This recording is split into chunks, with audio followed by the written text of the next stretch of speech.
What is your greatest achievement on the golf course, and what do you still hope to achieve? Well, I think the greatest achievement, John, on the golf course is in the Victorian Open quite a few years ago, leading there after the first round. I suppose I could have gone on, but had a very good round of 67 there, which I think was about 5 under, if I remember.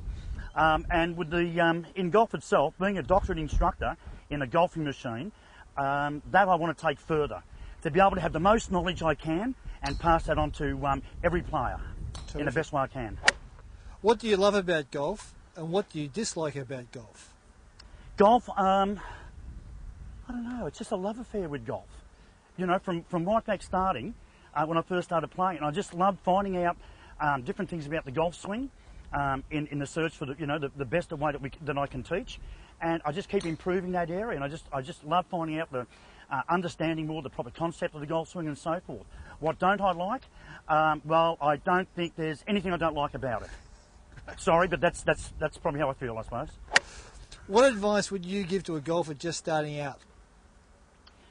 I think it's very, very important to certainly have some lessons in the very beginning to get really on the right footing, to understand the proper concept of the golf swing, and that's what I find in doing the golfing machine that I do in the teachings. It really makes the player, gives the player the proper concept to really understand the swing and how everything fits together. But certainly have a series of golf lessons without a doubt. What would you do to get more kids starting the game of golf?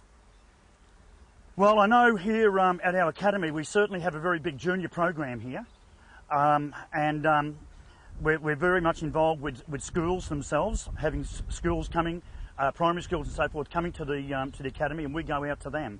So it's really sort of promoting juniors in every way we can, whether at the schools or running academies, and just sort of being involved in things like which we have been with the Stuart Appleby program, and so forth in that area. Yeah.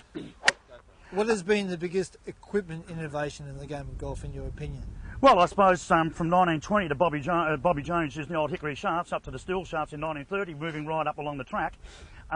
We had the blade clubs now with the cavity sole, iron heads, certainly give a lot more perimeter weighting, a lot more easier if we're a little bit off centre. The players certainly get to have a lot better shot these days.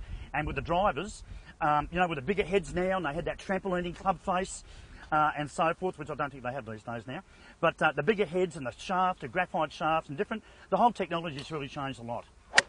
What are your feelings about the government paying millions of dollars to get big name golfers to Australia? Well, that's always been a really big thing, hasn't it, in golf? I suppose it goes back to Lee Trevino's days when he was playing a lot of appearances when he come out here and play at Royal Melbourne. But yet we saw Tiger Woods last year being paid that X amount, and how great it was for golf.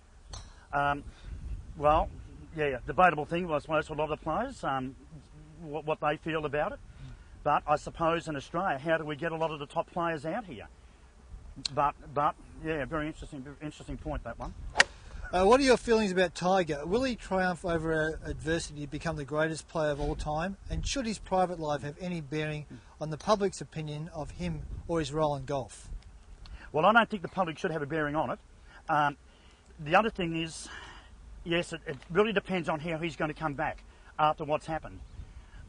Whether people sort of think, well, that should not have a role in it, but I certainly feel for what's happened in his married life, it will certainly have a great effect, and has had a great effect on him, and that will therefore have a great effect on his golf.